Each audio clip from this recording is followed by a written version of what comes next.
The envelope arrived in the morning light, heavy, cream-colored, and perfumed with something that pretended to be subtle but wasn't. It lay on my marble countertop beside the coffee I'd forgotten to drink. Elysian, Summer Soiree. I read the words twice, tracing the embossed logo, Holt Maritime Holdings, Damien's Empire. My stomach tightened, though not from nerves, from recognition. It had been 6 years since I'd seen his name printed on anything I didn't sign myself.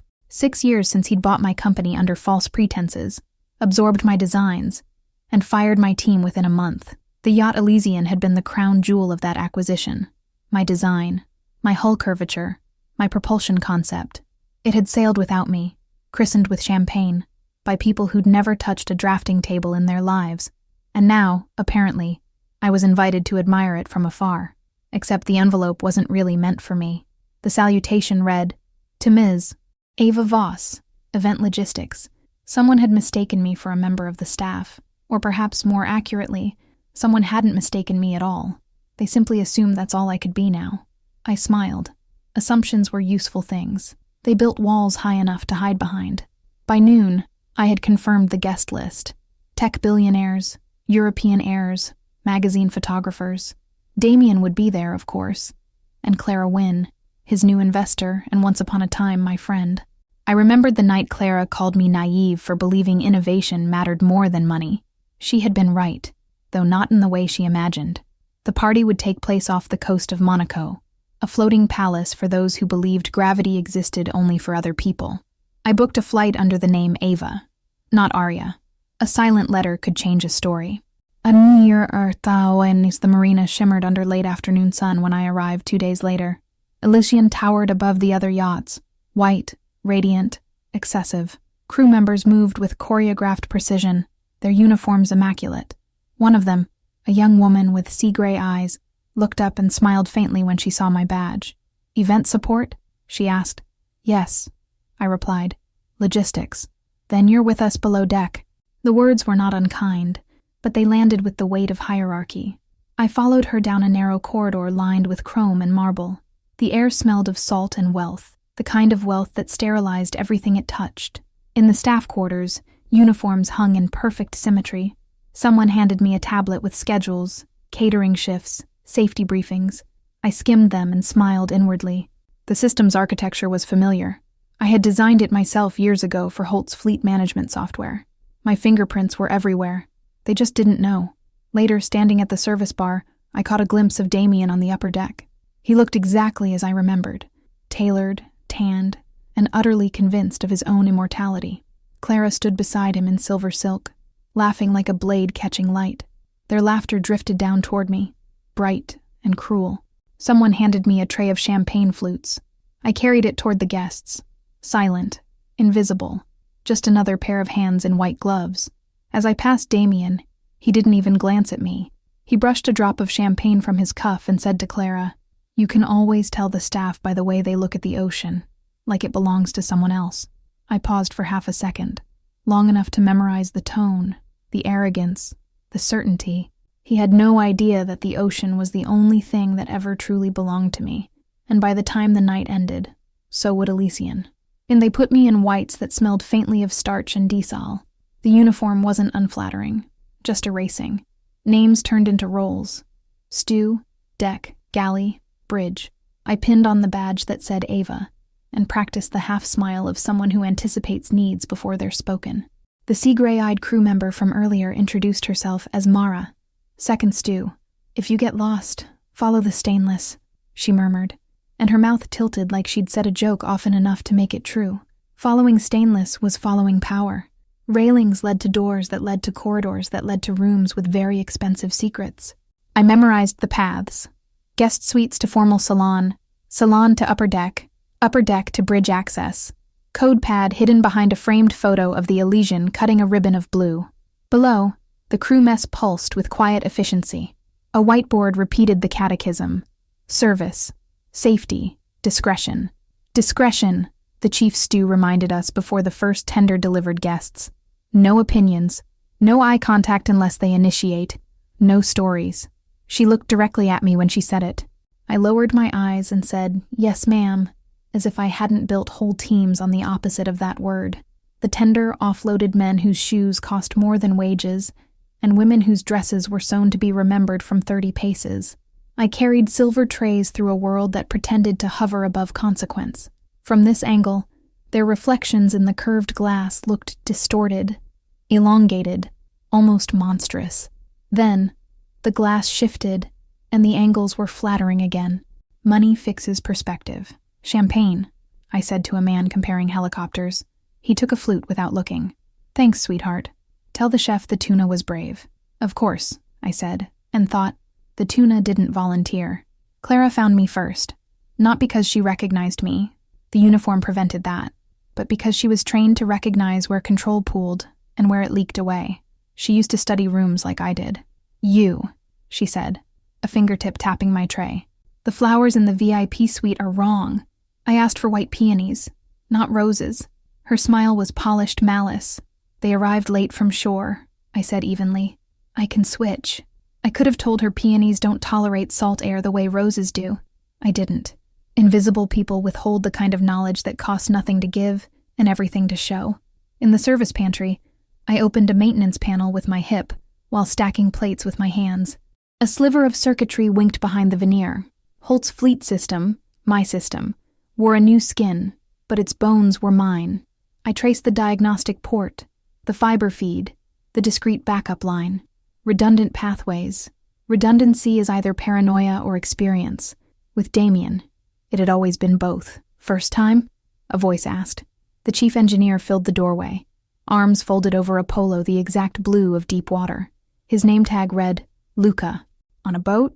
No, I said too quickly, and then softened it. On one like this? Also no. He chuckled, and something in his posture shifted a degree toward curiosity. He smelled faintly of diesel and citrus. Men who keep ships alive carry that scent, the practical and the pure. We're running full party load, he said. If a breaker pops, I'll need a hand resetting the pantry line. Understood, I said, and I did. The breaker panel was 3 bulkheads aft, left of the crew head, labeled with an engineer's quiet humor, pantry zen.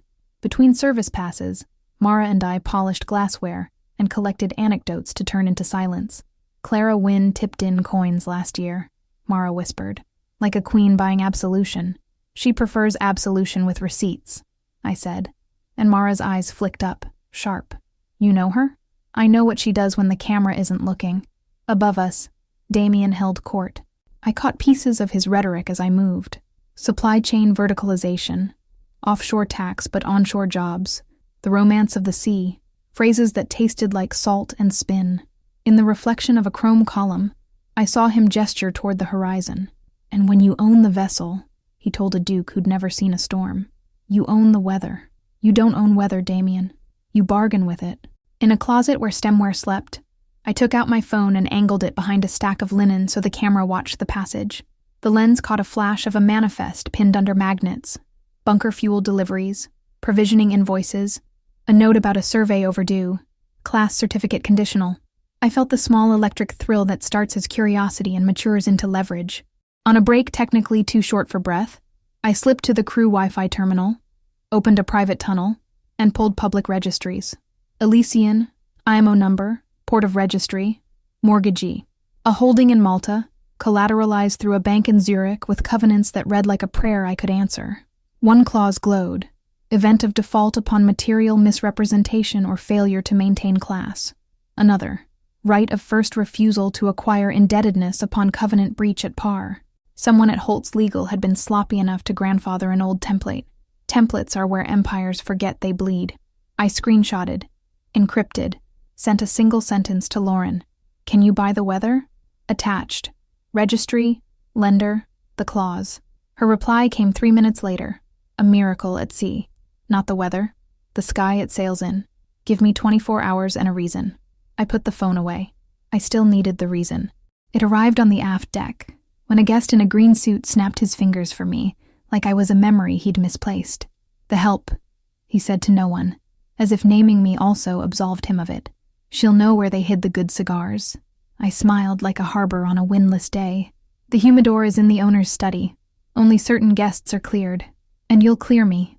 Of course, I said, and led him past a crew-only sign he didn't read. The study smelled like leather and litigation. On the desk, a folder with the Elysian crest, half open. In it, a surveyor's preliminary note.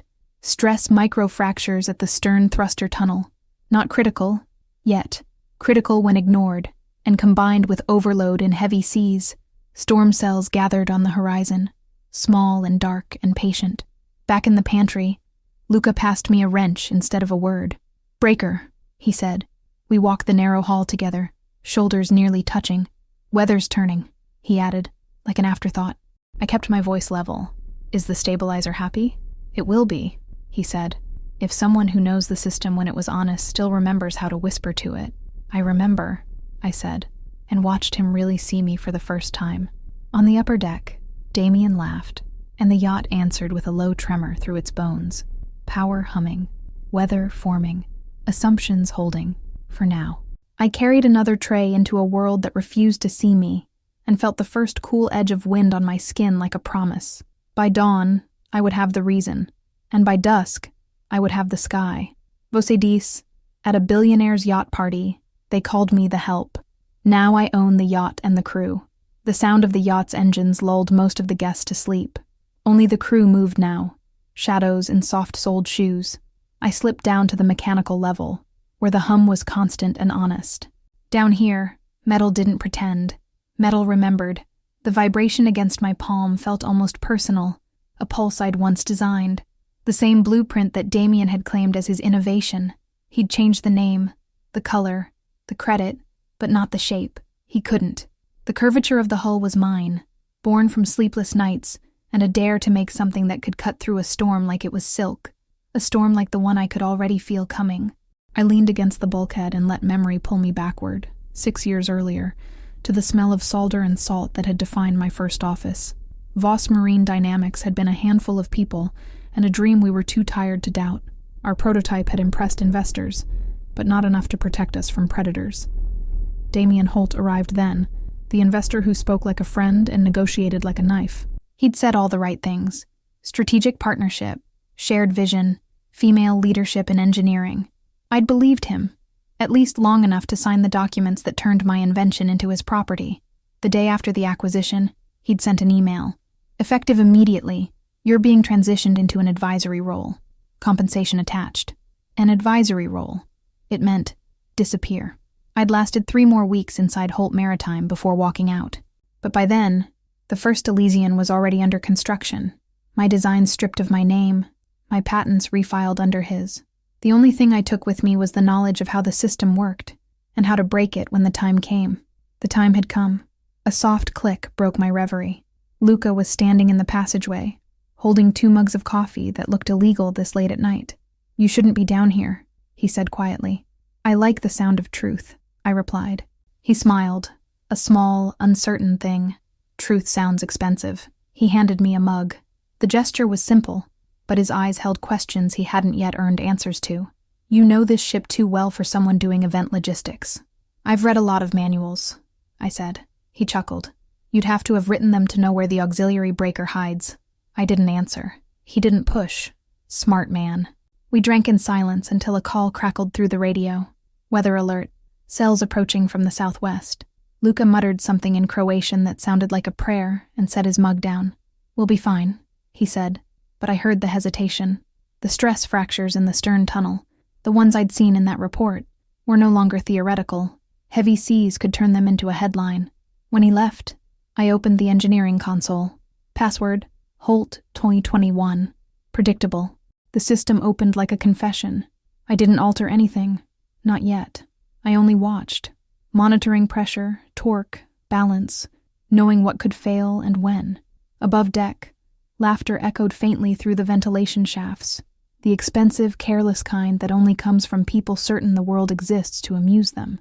That laughter used to include me once, at the beginning of my career. I'd believed belonging was earned through competence. Now I knew better. Competence threatens the incompetent. My reflection in the polished steel looked older than I remembered. Not aged, sharpened. There was something colder in my eyes, but not unkind, the kind of cold that protects the fire beneath it. When I finally climbed back to the crew deck, Mara was waiting, arms crossed. "The chief stew's looking for you," she whispered. Someone said a guest saw you near the control room. Then someone needs a new hobby, I replied. She smiled but didn't relax. Just be careful. They notice more than you think. I'm counting on it. The next morning, sunlight spilled across the Mediterranean like nothing had changed. Guests stretched under white canopies, pretending the night hadn't carried thunder.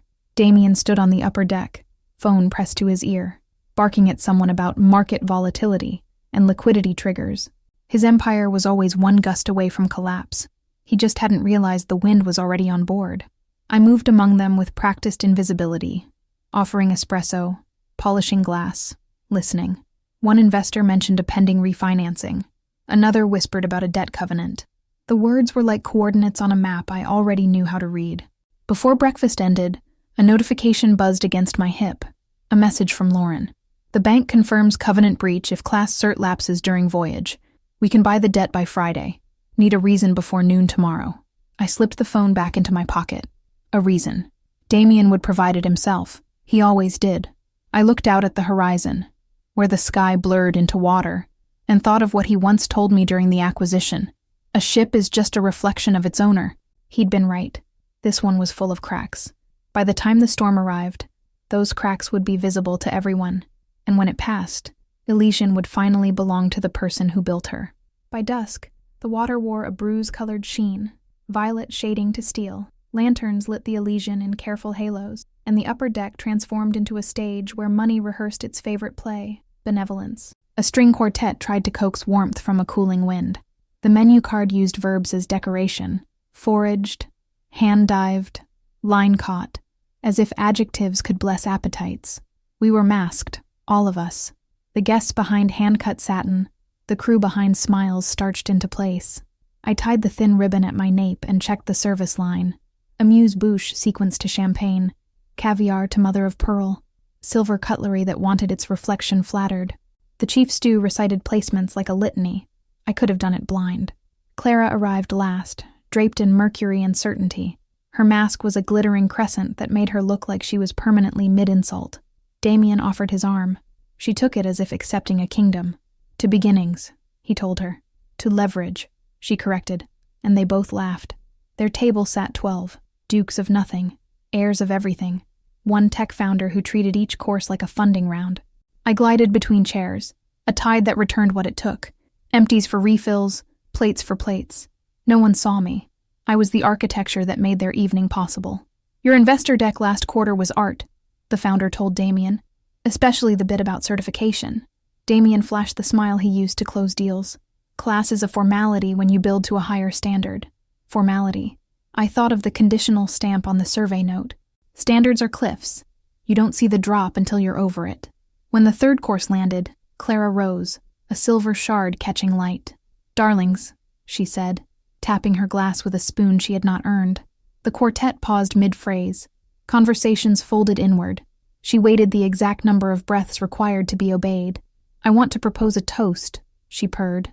To vision, to empire, to the men who make the sea behave. Eyes swung to Damien, who accepted admiration like a valedictorian accepts applause, as evidence that the system works.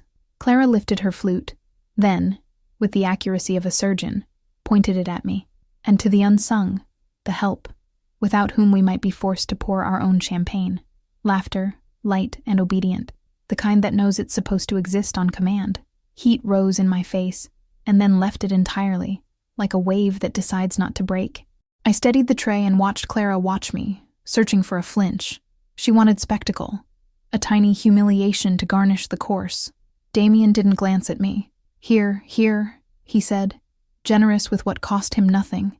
Sweetheart, Clara added, you missed a spot. She touched the rim of her crystal with a manicured nail. If we're going to perform civilization, we must polish it properly. I set the tray on the sideboard, selected a linen, and stepped close enough to catch her perfume's expensive boredom. I rotated the flute, cleaned the imaginary imperfection, and set the glass back down with a softness that felt like disrespect withheld. Better, she murmured. Impeccable, I agreed. Her eyes narrowed, surprised that I'd given the last word a steady floor to stand on. She reclaimed attention with a flick. To Elysian, she sang. The ship that proves control is beautiful. We drank. The quartet resumed. The wind stiffened. On my way to the galley pass, the tech founder snagged a caviar tin from the platter like a souvenir. "Keep it," he said at my raised brow. "Holt can afford it. The help needs treats. The help needs reason," I thought. "And you are exactly the kind that provides it." Mara intercepted me in the pantry, eyes sparking. "You okay?" "Polished," I said. "She enjoys cutting," Mara said. Not a question. "She enjoys believing she draws blood. Some people only feel their pulse when they're standing on someone's neck." I almost smiled. "What do you feel?" "Everything the weather tells me," she said, and the ship answered with a subtle shudder, as if to underline her sentence. Up on the bridge, the barometer dropped a notch you could hear if you were raised by engines. Through the service window, I watched the horizon darken in tessellated patches, cells knitting into a line. I checked the stabilizer feed on the hidden console. Acceptable, not content. When I returned to the deck, Damien had chosen triumph for dessert. He rose, and his voice carried the ease of a man who doesn't expect the sea to disagree. "Friends," he began, "tonight we celebrate more than a vessel. We celebrate the idea that the world bends to conviction." He let the sentence sit, an expensive object placed where everyone could admire it.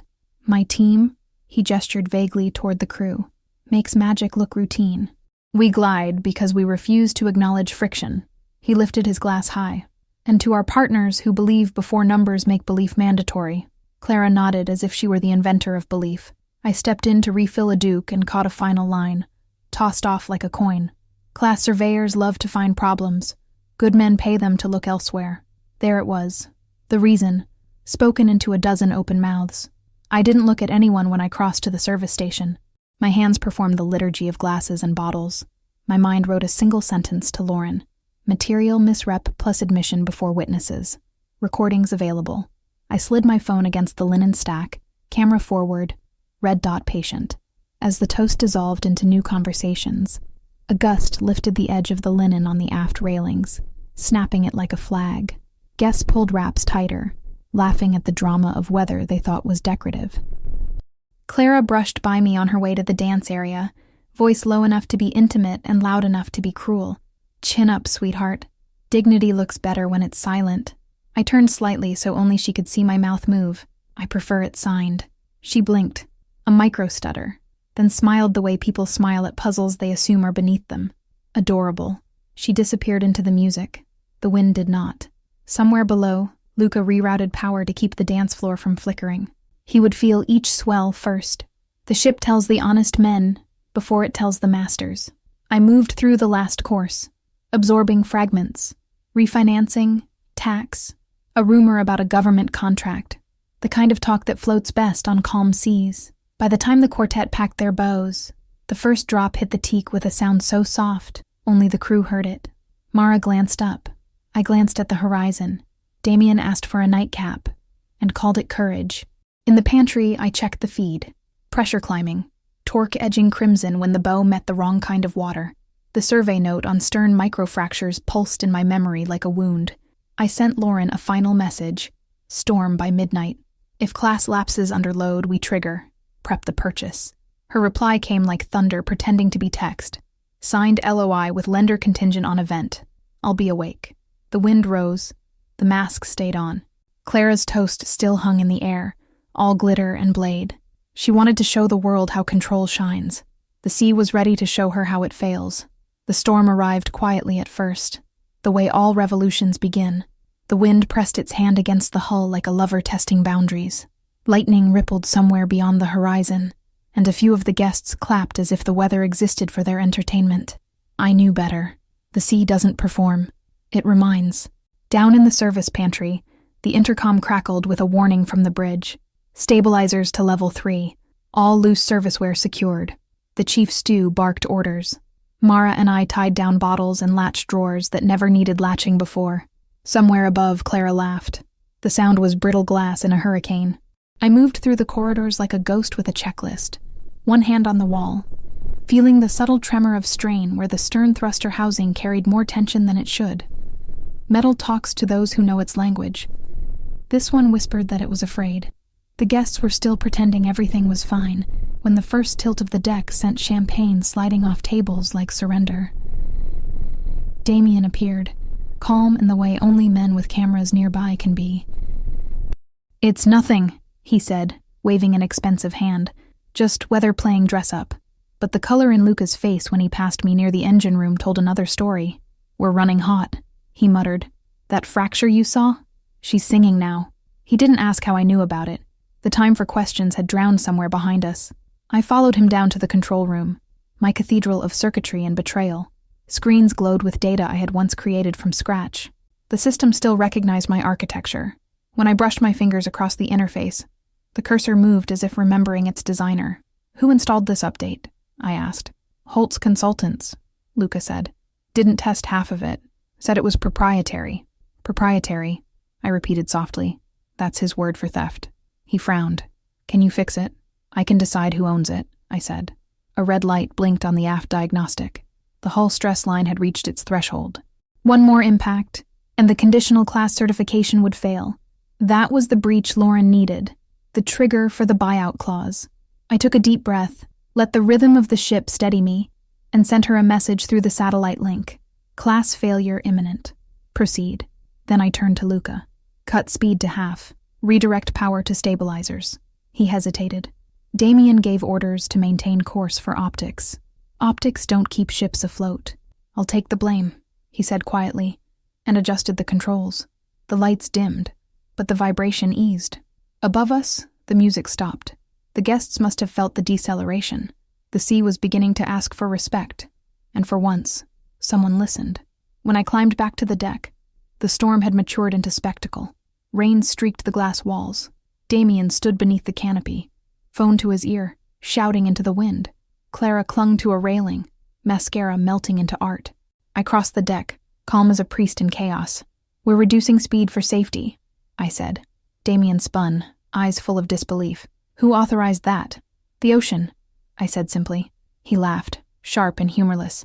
"Your staff. You don't make decisions." "Neither do you," I replied. And for a heartbeat, he saw something in me that didn't fit his world. Composure born from ownership. He turned away too quickly, pretending not to notice. The storm broke in earnest. Waves slapped the hull, testing its patience. I guided guests toward the interior lounge, collected glasses, steady hands among their trembling ones. People panic when they lose the illusion of control. I'd lost mine long ago, and learned to live without it. Mara appeared beside me, soaked and smiling. "They say you were calm," she said. "I've been through worse storms," I replied. "This one's just louder." She hesitated, then whispered, "What are you really doing here, Ava?" The name tasted false now. "Finishing something I started." By midnight the wind began to fade, replaced by the uneasy quiet that comes after damage. Luca radioed, "We're stable, but the surveyor's right. Stern housing's compromised. We'll need dock repairs." Music returned, low and hesitant. Guests applauded the crew for their bravery, a word that sounded like a tip they wouldn't pay. Damien poured another drink, performing resilience for the cameras. I slipped into the owner's study. The documents on his desk were still damp. Maintenance reports, expense summaries, and hidden beneath them, a sealed envelope from a Zurich bank marked confidential. Inside, the financing agreement for Elysian, signed and sealed with the same clauses Lauren had found. Every betrayal has blueprints. Some are made of steel, others are paper. I photographed every page, uploaded them to Lauren's secure server, and closed the envelope. The storm had done its part. Now, ownership was just a matter of signatures. When I stepped back onto the deck, the sea was calm again, moonlight slicing through the remaining clouds. Damien raised a glass toward the horizon. "To surviving," he said. I raised mine, invisible in the shadows. "To changing definitions," I whispered. Somewhere on shore, legal papers were already moving, currents of ink and intent. By dawn, this yacht would still be floating, but it would not belong to the man giving toasts. If you've been with me since the first chapter, you know storms are rarely accidents. They're invitations, chances to rewrite who commands the deck. Tell me below, do you believe calm seas ever make strong captains? And stay close.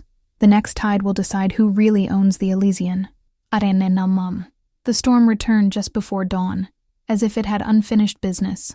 Lightning split the horizon into stuttering frames of white, and the air smelled metallic, charged, deliberate. Waves struck the hull like fists demanding acknowledgement. Up in the bridge, Damien was pretending to be heroic again, barking orders he didn't understand. "Maintain course," he shouted. "Guests will panic if we stop." Luca's voice stayed level. "They'll panic if we sink, sir." From the crew deck, I felt the impact of each wave run through the floor. The thrusters whined, that vibration of fear metal makes when it knows it's being asked to do too much. I slipped into the control corridor, drenched but calm. The data on the monitors was worse than before. Hull stress, red, stabilizers, overcompensating, power distribution, unstable. The stern tunnel, my old design, was at its limit. One more swell could split it open. I found Luca tightening a valve, soaked to the bone. "She's bleeding pressure," he said. "She's trying to tell us something," I replied. "And no one's listening." He looked at me the way sailors look at storms, with respect and disbelief. "You really built her, didn't you?" I nodded once, before Holt stole her name. Another tremor rolled through the yacht. The lights flickered, and a chorus of glass breaking echoed from the salon. I could hear Clara screaming above deck, a shrill reminder that money buys neither balance nor grace. I took control of the manual override. "Cut power to engines," I ordered. "We need to ride the swells, not fight them." Luca hesitated. "Holt will—" "Do it," I said. "Now." He did. The roar of the engines dropped to a deep growl, and the ship began to move with the waves instead of against them. Outside, thunder cracked close enough to shake the walls. Damien burst into the control room, eyes wild. "What the hell are you doing? I said maintain course." "You said a lot of things," I replied. "But the ocean doesn't negotiate with you." He grabbed my arm. "Your staff. I give the orders." I looked him straight in the eyes. Not anymore. For a second, the only sound was the storm itself, a living, breathing verdict. Then Luca's voice cut through. "Pressure stabilizing. She's holding."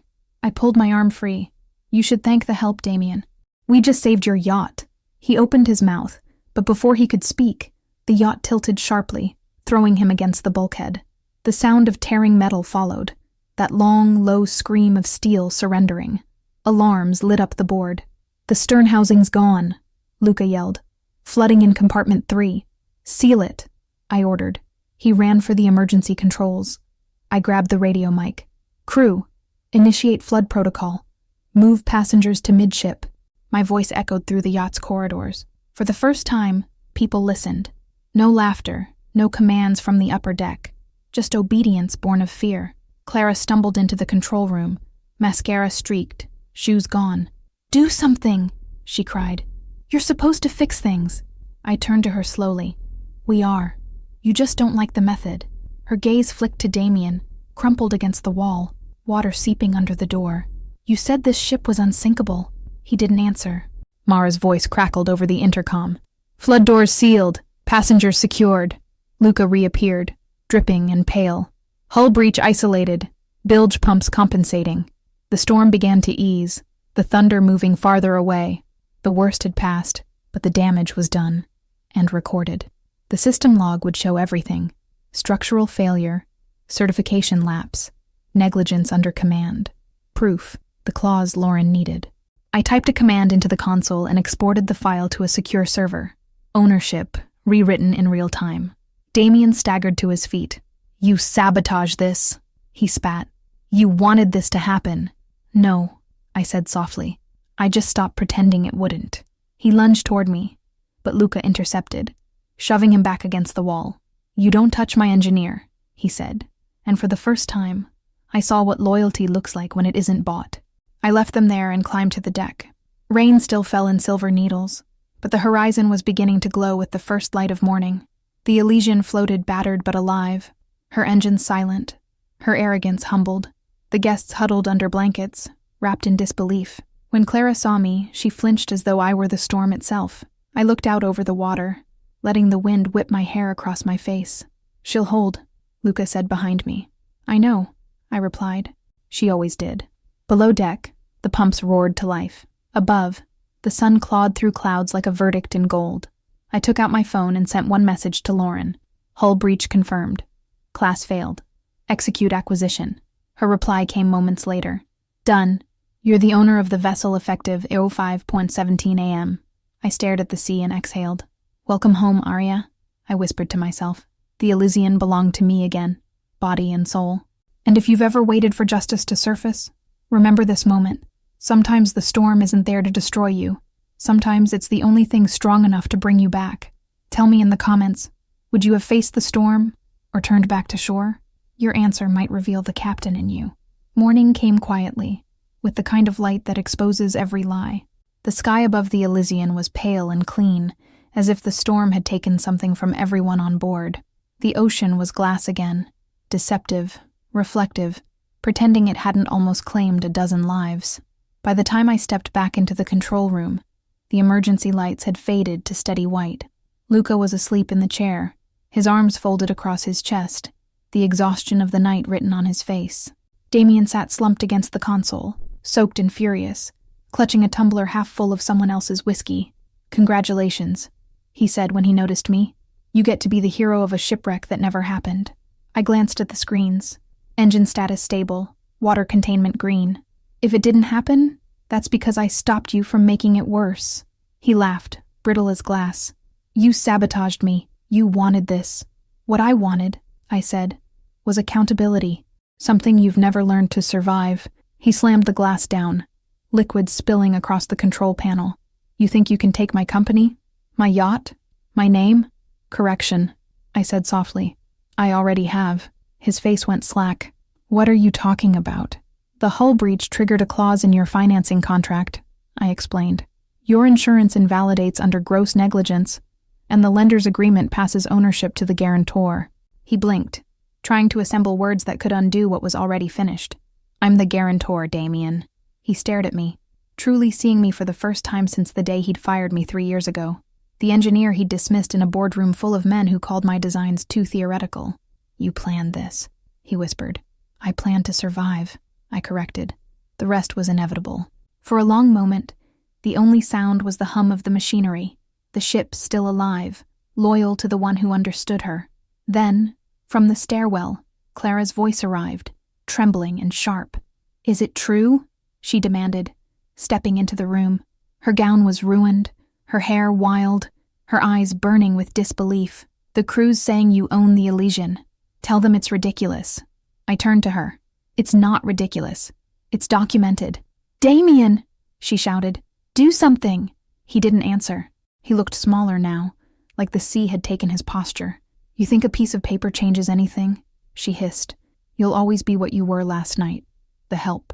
"Maybe," I said, "but the help knows how things work. The powerful only know how they look." Her mouth opened, ready to wound again, but Luca stirred and stood. "You should both leave the bridge," he said. "We're entering port." Through the wide front glass, the shore came into view, a thin line of concrete and opportunity. I watched it grow, slow and certain, as if the world itself was returning to witness justice. By the time we docked, the news had already traveled faster than we could disembark. Reporters waited like gulls on the pier. Cameras flashed. Someone shouted my name, my real one, Aria Voss. Luca touched my shoulder. "You sure about this?" "Yes," I said.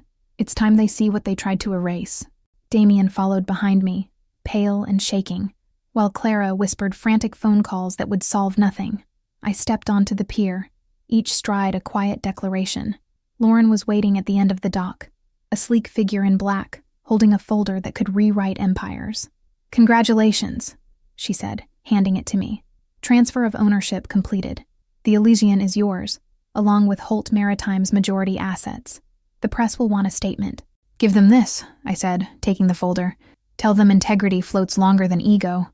She smiled. "That'll trend." Behind us, Damien staggered onto the dock. "You can't just—" "I can," I interrupted. And I did. He stared at the yacht, as if hoping it would reject me, recognize its former master.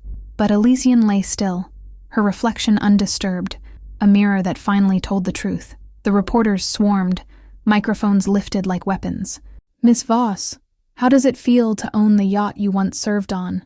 I paused, letting their hunger hang in the air, then said, "Ownership is just recognition delayed." Flashes erupted like lightning.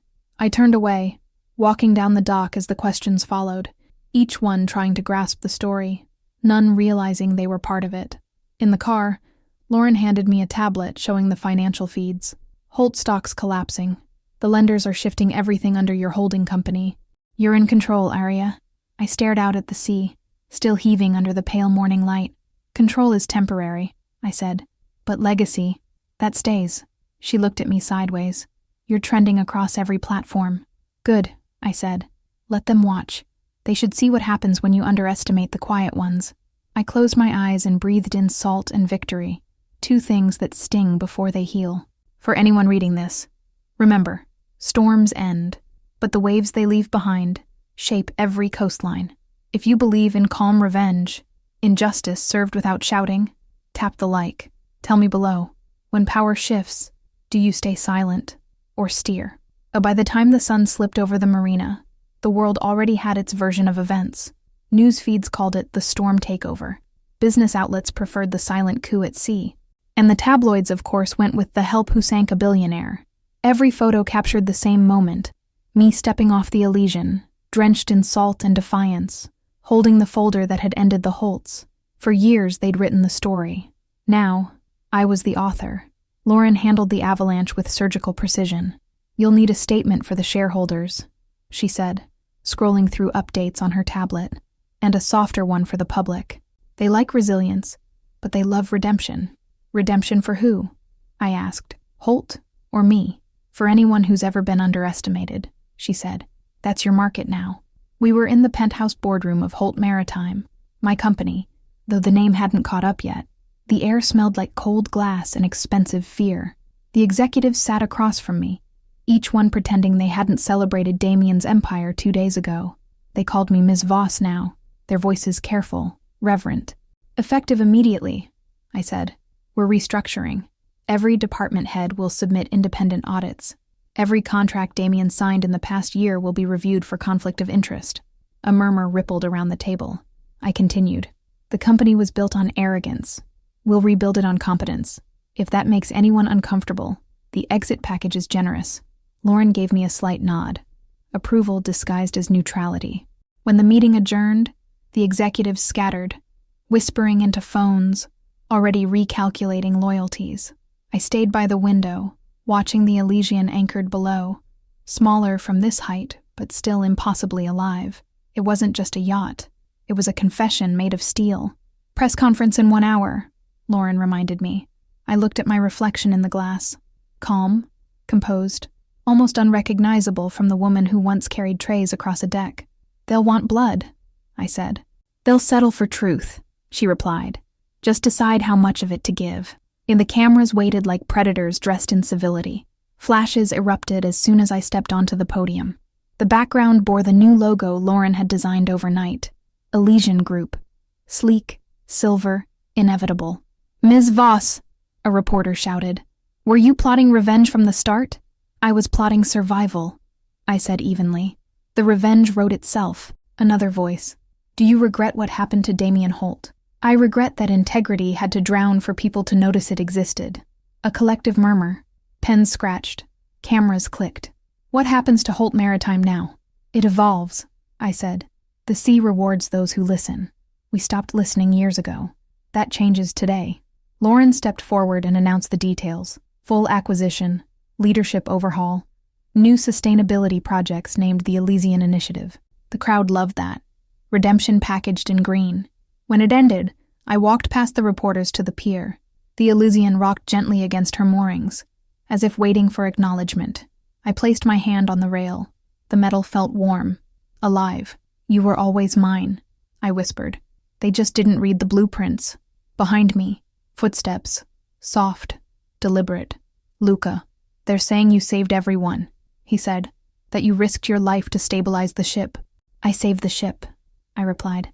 Everyone else was a side effect. He smiled faintly. You always talk like the sea's a person. It is. It remembers. He leaned against the railing beside me. So what happens now? I rebuild. Smarter this time. He hesitated, then asked, Do you need a chief engineer? I looked at him. His loyalty had survived the storm. That counted for more than any contract. Yes, I said, but not for repairs, for innovation.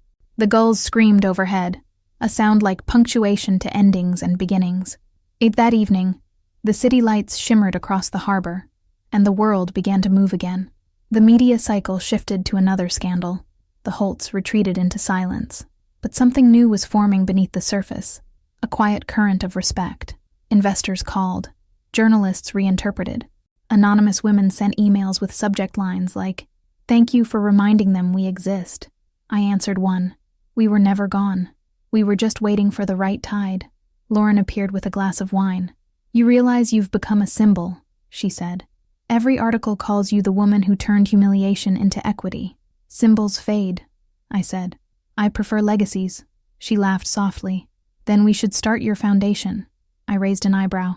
"Foundation? For women in engineering. We'll call it the Elysian Trust. Turn their dismissal into their debut." For the first time that day, I smiled without strategy. Do it. The horizon glowed gold, reflecting against the hull below. I thought of the storm, the laughter, the toast, to the help. They'd meant it as mockery. Now it was prophecy. If you've followed this far, remember, power doesn't arrive. It returns to those who built it in silence. Leave a comment if you've ever been underestimated. Your story might be the next wave. And stay tuned. The next chapter, The Return, reveals what happens when old empires beg to join the new one. 3 weeks later, the ocean forgot the storm, but the world hadn't forgotten me. News anchors spoke my name like a headline that refused to fade. Stock analysts called the Elysian Group the phoenix of modern maritime innovation. And somewhere in Monte Carlo, Damien Holt was learning how silence tastes when no one is left to applaud. I spent those weeks rebuilding from the inside. Not the company, but the myth. Lauren handled the press. Luca managed the yacht's reconstruction. I managed myself, which was harder than both. Every morning I'd walk the docks at sunrise, watching the welders repair the Elysian's wounded hull. She looked defiant, scars sealed with silver, lines sharper, prouder. The storm had changed her silhouette. It had changed mine, too. "Surveyor's report just came in," Luca said one morning, handing me the file. "She's seaworthy again. Stronger than before." "Good," I replied. "We'll need her soon." He frowned. "For what?" "Closure." 2 days later, the invitation arrived. Printed on thick ivory paper, the Holt Foundation Gala, an evening of legacy and renewal, hosted aboard the Seraphine. The irony almost made me laugh. The Holts wanted to rebrand humiliation as charity, and they wanted me there. Lauren was against it. "They're baiting you," she said. "The public loves a rematch. You don't need one." "It's not a rematch," I told her. "It's the epilogue." "Aria, you already won." "No," I said quietly. "I survived. There's a difference." At the night of the gala, the port glittered with wealth dressed as grace. The Seraphine was smaller than the Elysian, but desperate to look important. Chandeliers dangling like borrowed confidence. Champagne fountains trying to disguise the scent of fear. As I stepped onto the deck, conversations paused the way they do when ghosts arrive uninvited. Clara was there, of course, draped in white, pretending innocence was a fabric you could buy. Damien stood beside her, thinner now, his smile rehearsed but unconvincing. "Aria," he said, voice smooth and hollow. "You look prosperous. And you look like someone who still thinks that's a compliment," I replied. A few guests chuckled before pretending they hadn't. Clara offered her cheek for a kiss that never came. "We're thrilled you accepted the invitation," she said. "After everything, we thought perhaps you'd stay invisible," I interrupted. "You were always better at that." Her eyes hardened. "You made your point. No need to haunt us." "I'm not here to haunt you, Clara. I'm here to thank you." "For what?" "For the toast," I said. It gave me clarity. Dinner was a performance. Courses of apology disguised as generosity. Damien made a speech about resilience through partnership. He called me a testament to innovation, his voice trembling with the effort of pretending we were allies. I raised my glass when he finished. "To evolution," I said softly, "and to those who only learn it when forced to." The applause was polite, nervous. Somewhere near the back, a journalist typed faster. After dinner, he found me by the railing. "Ms. Voss," he said, "is it true you're launching your own design division?" "Yes," I replied. "We're building vessels that don't just survive storms, they harness them." "That sounds poetic." "Reality usually does when you finally tell it honestly." And later, as the guests drifted into gossip and champagne, Damien approached me again. "Why did you come?" he asked quietly. "To gloat? No. To remember." He looked confused. "Because someday," I continued, "another woman will stand where I am, underestimated, dismissed, invisible, and I wanted to remember how it felt, so I never become the person who forgets her." For a moment, The sea filled the silence between us. Then I said, "You once told me control was everything. You were wrong. It's clarity." He exhaled slowly. "You've changed. I became what you refused to believe I could be." Then I turned, leaving him to the reflection of his own undoing, a man trapped in a mirror of calm water that no longer knew his face. The next morning, the Elysian sailed again, freshly christened, her flag rising like a declaration. We set course for open waters. No destination, no performance, just the hum of engines built on redemption. As the coastline faded, I stood at the bow with Luca beside me. "You think they'll ever stop talking?" he asked. "Eventually," I said. "But the story won't." He smiled. "What will they call this chapter?" I looked out at the horizon, where the water met the sky in an unbroken line. "The return," I said. "Not to the past, to myself." The sea answered with silence, the kind that means respect. And if you've ever been the one they doubted, take this as your proof. You don't need to shout to reclaim what's yours. Just wait for the tide. Tell me below, if you had your own return, what would you call it? Your answer might inspire the next voyage. And the ocean had a memory longer than any empire's. It remembered every storm, every name painted across its surface, every promise whispered to it and broken for profit. That morning, as the Elysian cut through calm water, I felt it remembering me, not as the engineer who'd designed her, or the woman who'd survived her, but as something older, something that belonged. 3 months had passed since the Holt Gala, and the world had rearranged itself around a single truth. Aria Voss was no longer a story. She was infrastructure. The Elysian Group had grown into an empire of its own, absorbing Holt Maritime, acquiring 3 smaller yards, and signing contracts with navies that had once laughed at my proposals. My board called it a miraculous turnaround. I called it overdue math, but empires like tides need heirs. It started as a letter, handwritten. No address, just a name in perfect block print, E. Voss. Inside, a photograph of a girl standing in front of a half-built catamaran, wearing a welding mask and a defiant grin. She was 19. She had my father's eyes. Lauren found me on the observation deck, the envelope still open in my hands. "Another journalist?" she asked. "No," I said quietly. "A niece." Her eyebrows lifted. "You didn't tell me you had family." I didn't know I still did. The letter was short, direct. "I've read everything about you. I want to build ships that change how people see power. I can start anywhere, even cleaning decks." I read it 3 times before speaking. "Get her here." Eden Voss arrived 2 weeks later, younger than I'd expected, but with that same patient fire that used to live in my own reflection. She stepped aboard the Elysian in boots, too heavy for the teak, eyes scanning every inch of her surroundings like she was mapping the future. "You built this," she said. "I repaired what men broke," I replied. "Same thing." The corners of my mouth lifted. "Not quite. Building is hope. Repair is memory." She looked out at the sea. "Then maybe it's time for both." I decided then that I'd teach her everything they'd tried to erase in me. Not just how to build ships, but how to command silence, how to turn underestimation into currency. That night, in the quiet of the control room, I showed her the blueprint archive, hundreds of designs I'd kept locked since the takeover. "These," I said, "are ideas they said were impossible. Hulls that breathe, engines that clean the water they travel through, systems that obey people, not profit." Her eyes widened. "You never built them?" "Not yet." "Then let me." The conviction in her voice was a mirror I didn't expect to find.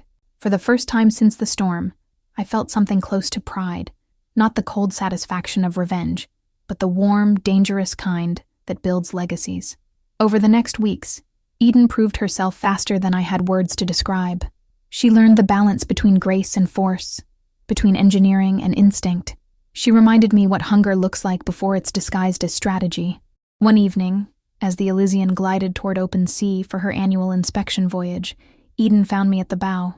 "Aunt Aria," she said carefully, "you ever think about what happens when you let go?"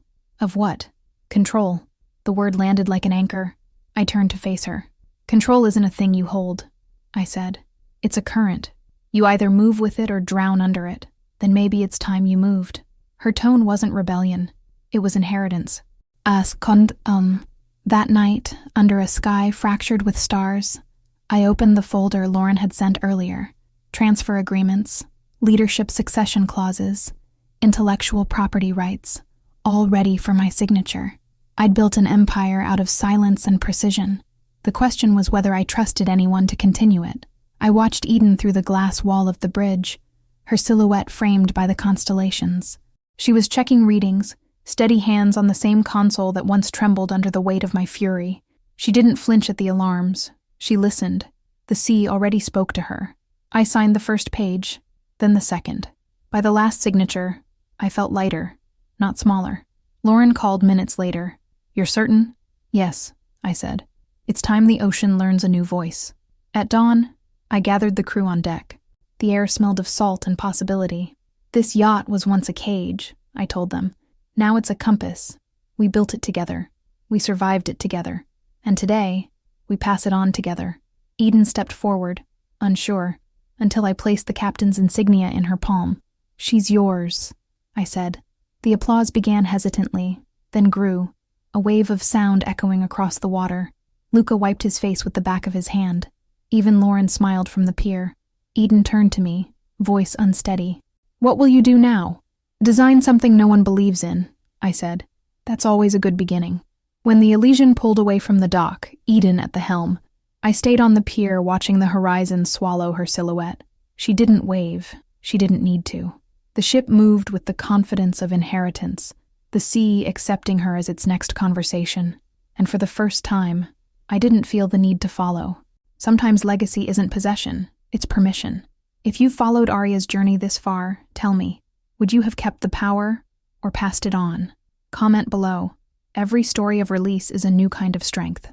The world believed my story had ended the day I handed Eden the captain's insignia. They wrote it like a final act, the woman who won the sea. But the ocean, wiser than men with pens, doesn't allow endings. It only writes continuations disguised as calm.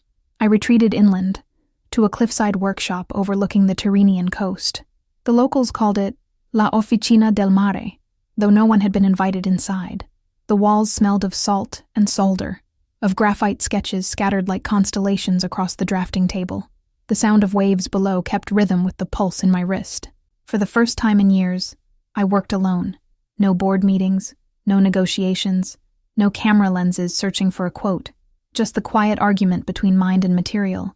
I was building something no one had asked for yet, a vessel that could rewrite the contract between humankind and water. They'd called my last design revolutionary. This one felt sacrilegious. The prototype's name was Syntax. Not a yacht, not a ship. A hybrid organism of steel and bioengineered coral, capable of filtering the very ocean it crossed. Its hull would heal itself from salt corrosion. Its engines would feed on current, not fuel. It wasn't built to conquer the sea, but to converse with it. Eden visited twice a month, docking the Elysian nearby like a loyal friend. Each time, she'd walk in smelling of salt and engine oil, bringing reports, stories, and the kind of laughter that used to live only in memory. "The investors are calling you the Oracle," she teased once, leaning over the blueprints.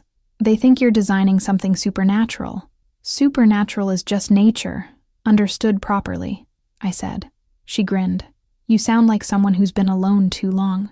I sound like someone finally hearing herself. Yet the project consumed me. Days blurred into nights, metal into mathematics. Lauren handled the corporate affairs from the city, sending updates in clipped messages. Elysian stock up 18%. UN climate conference invites you to speak. Holt petitions for bankruptcy protection. Denied.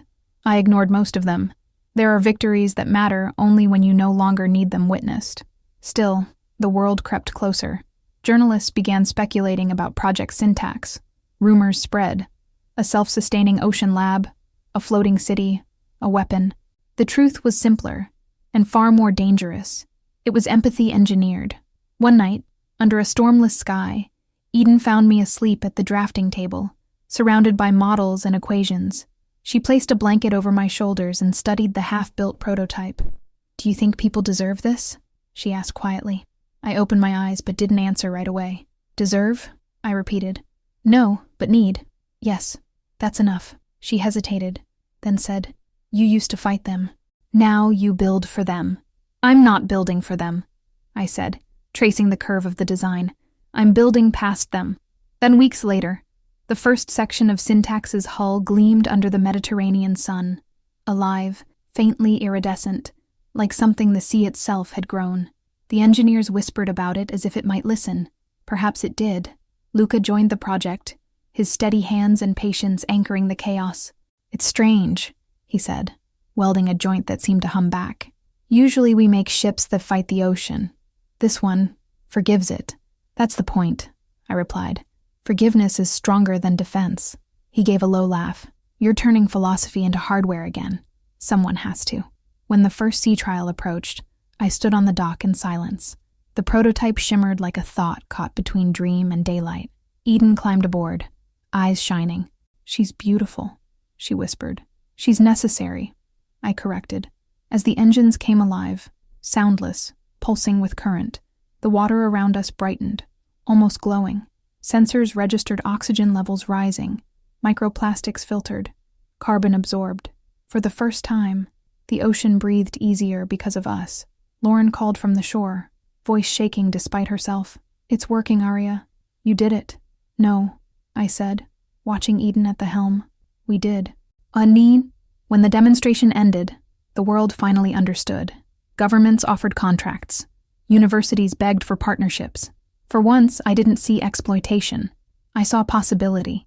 At the press conference, reporters shouted questions about wealth, legacy, and power. I gave them the only truth that mattered. "Power is nothing if it can't restore what it broke," I said. "Syntax isn't a machine. It's an apology." And the sea, vast and unsentimental, accepted it with a single, shimmering wave. That night, long after the crowd dispersed, I walked to the edge of the dock alone. The Elysian floated nearby, lights dimmed, Eden asleep on deck. The air smelled of ozone and salt, the perfume of every beginning. I thought of the woman who once carried champagne to strangers who laughed at her, and I whispered into the wind, "We built something better than revenge." The tide rolled in as if answering, a slow applause from the deep. If you've ever turned pain into creation, you already know, the storm is just step one. The blueprint of tomorrow begins in what survives. Drop an anchor emoji if you're still sailing with me. Tell me below, if you could design one thing to heal the world, what would it be? The sea was calm when we turned homeward, the kind of stillness that follows revelation. The horizon no longer looked like an edge, it looked like an answer.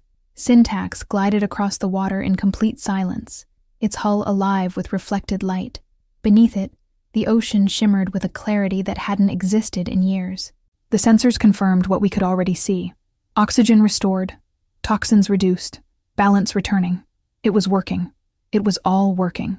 Eden stood at the helm, her face half lit by the control displays. She didn't speak for a long time, and neither did I. Some silences are earned, not awkward. When she finally turned to me, her voice was steady. "We did it," she said. "Yes," I replied. "Now we find out what it costs." Her brow furrowed. "What do you mean?"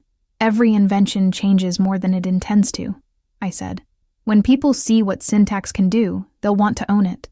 And when they can't own it, they'll want to control it." She studied me carefully, understanding the unspoken. "You're not staying, are you?" "I never stay," I said softly. "That's how I keep moving." When we docked at the port of Genoa, reporters lined the pier like a second tide.